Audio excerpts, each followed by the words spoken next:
Hey YouTube, Joyboy here. So, after nearly 84 years of delay, One Piece chapter 874 is finally out. So if you haven't checked out that chapter yet, I suggest that you do so, because I will be spoiling you. But now that you have, let's begin. Ooh baby guys, I like this chapter. One Piece always has that perfectly fine-tuned balance of comedy and action and progression that I crave.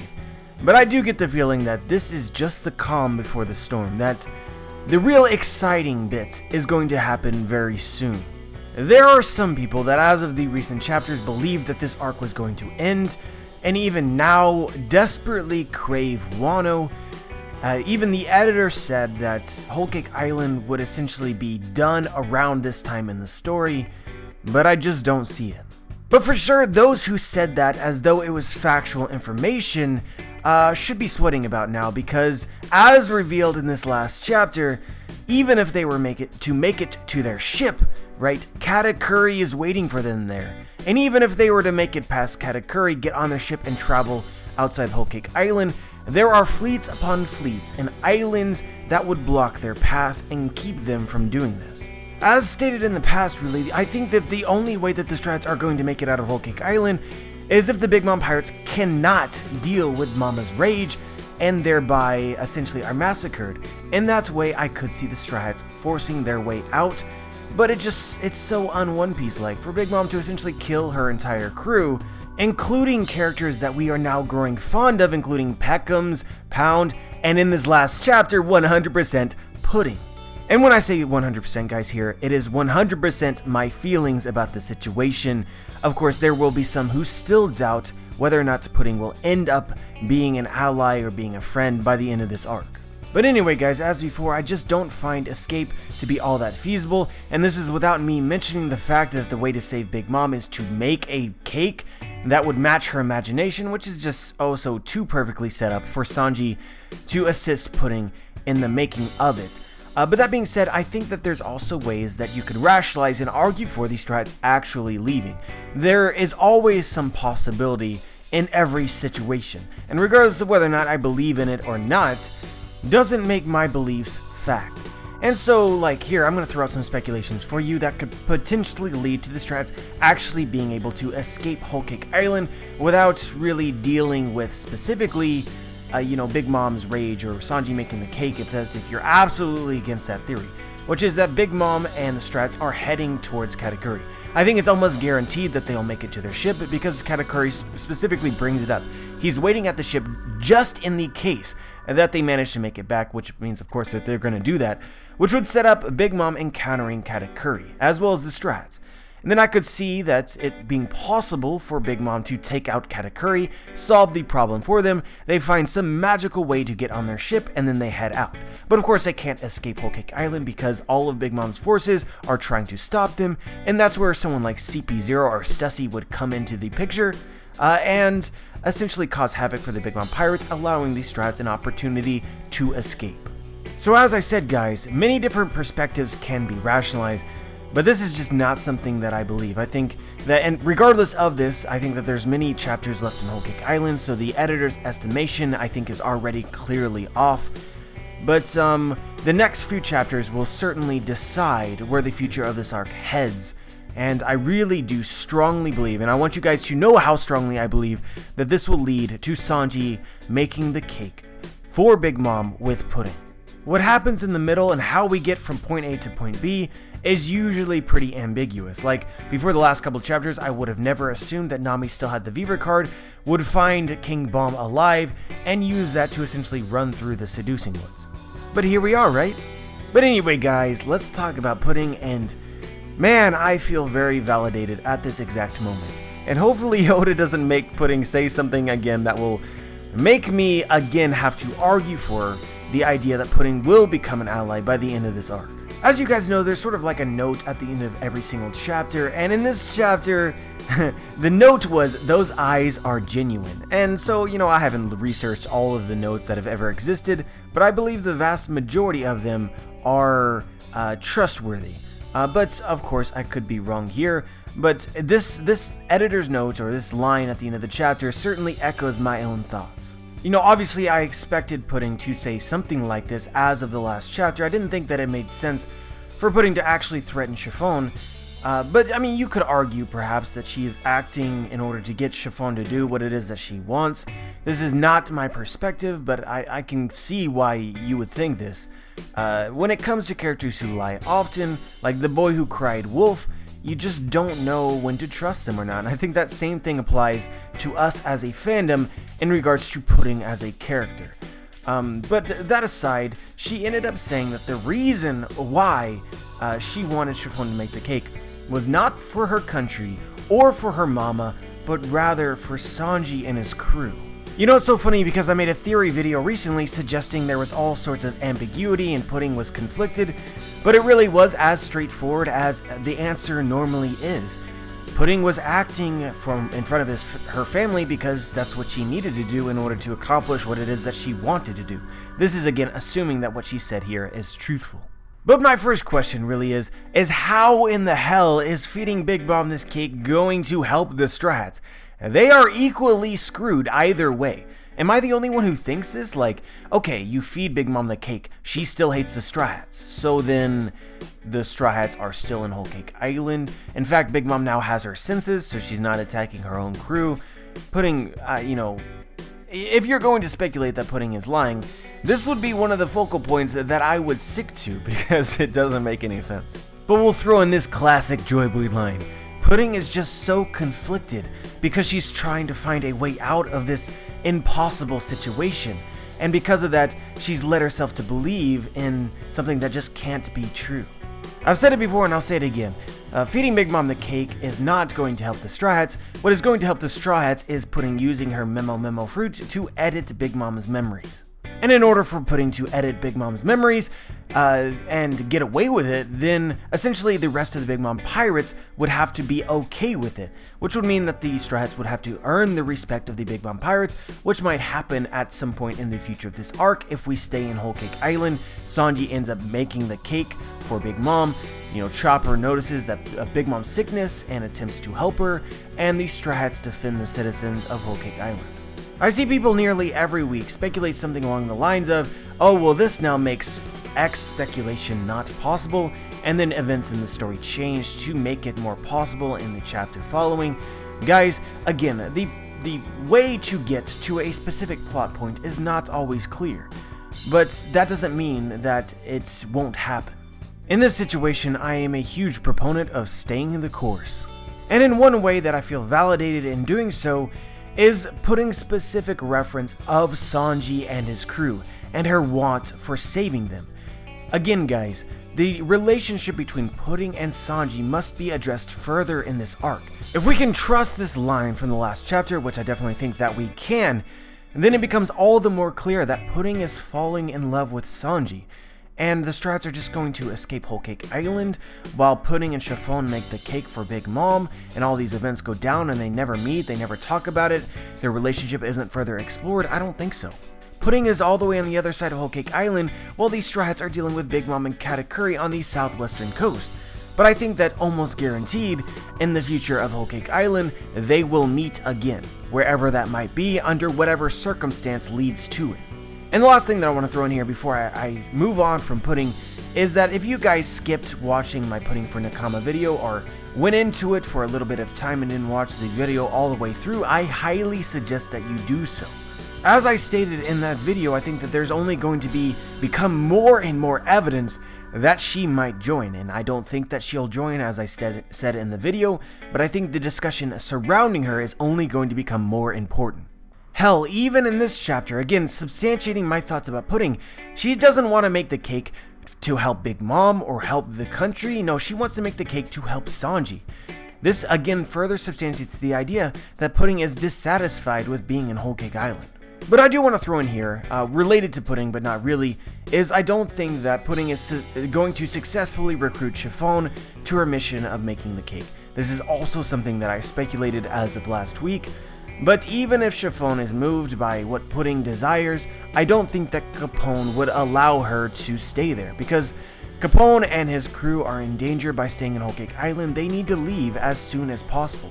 Now, it might be possible that they're prevented from escaping, but I really don't think it likely that Chiffon is just going to accept Pudding's tears about Sanji and stay on Whole Cake Island and make this cake. To me, that doesn't make sense based on Capone's character.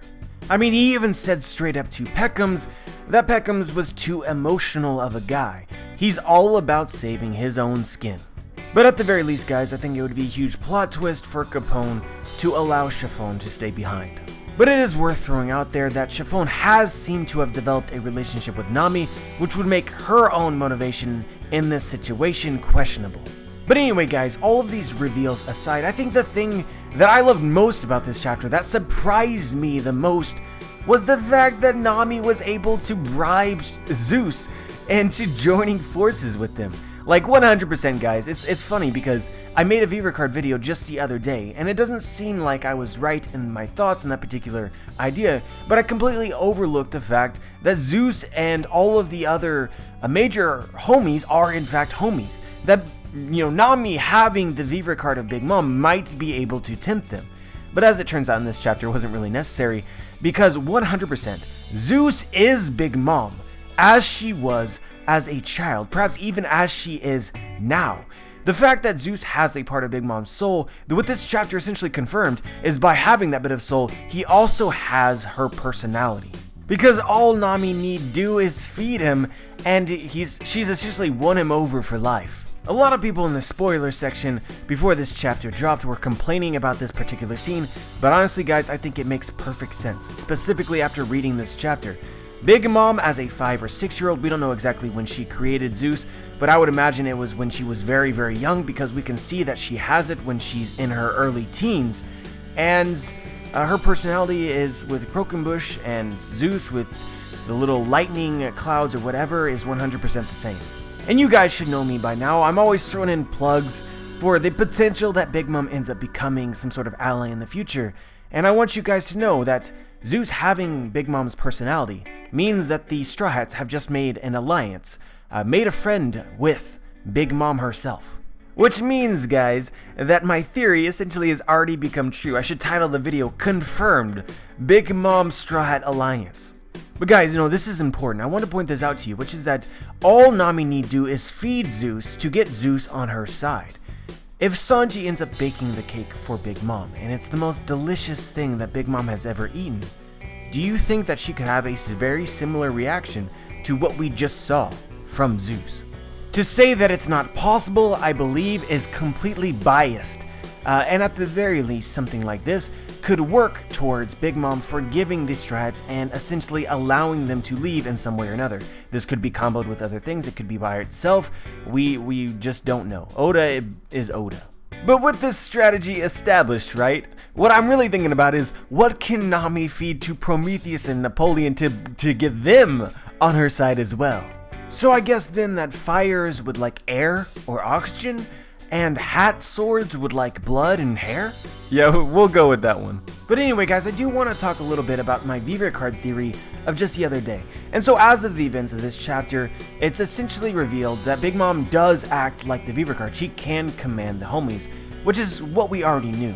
But my speculation centered around whether or not she would have more pull than the Vivre Card, which at this point is not established.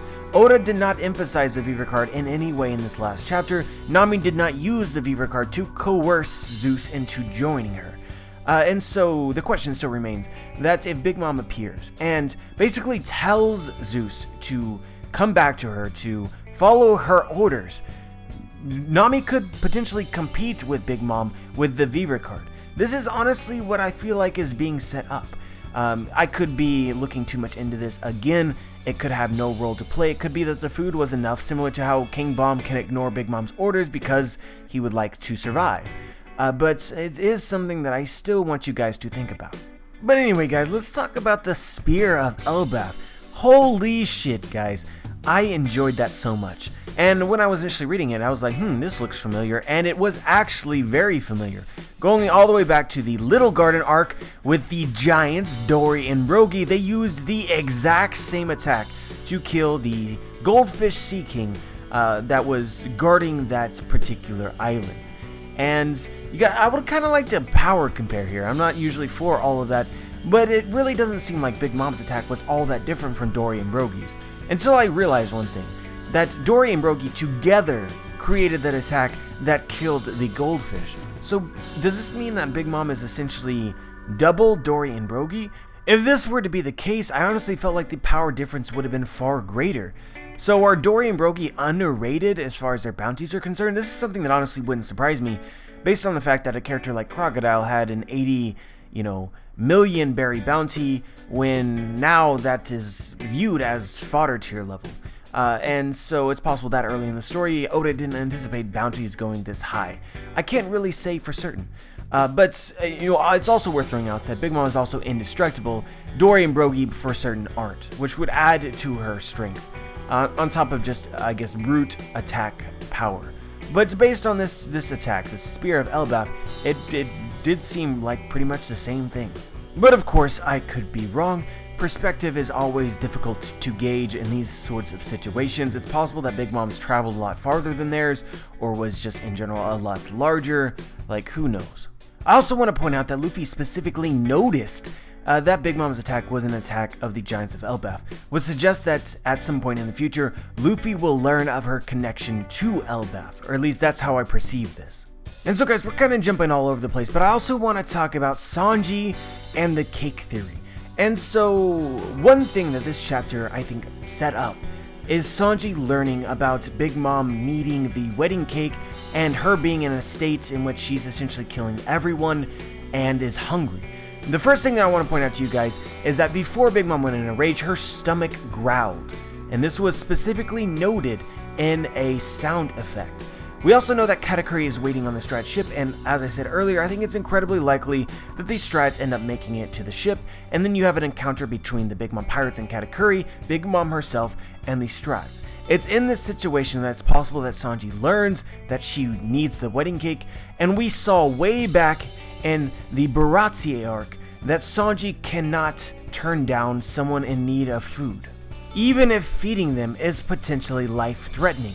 We saw this with Sanji's interaction with Gin as well as Don Krieg.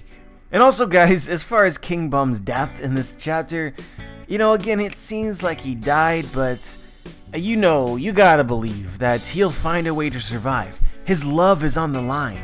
And I want to finish this video with a couple notes about the character popularity poll as well as the color spread.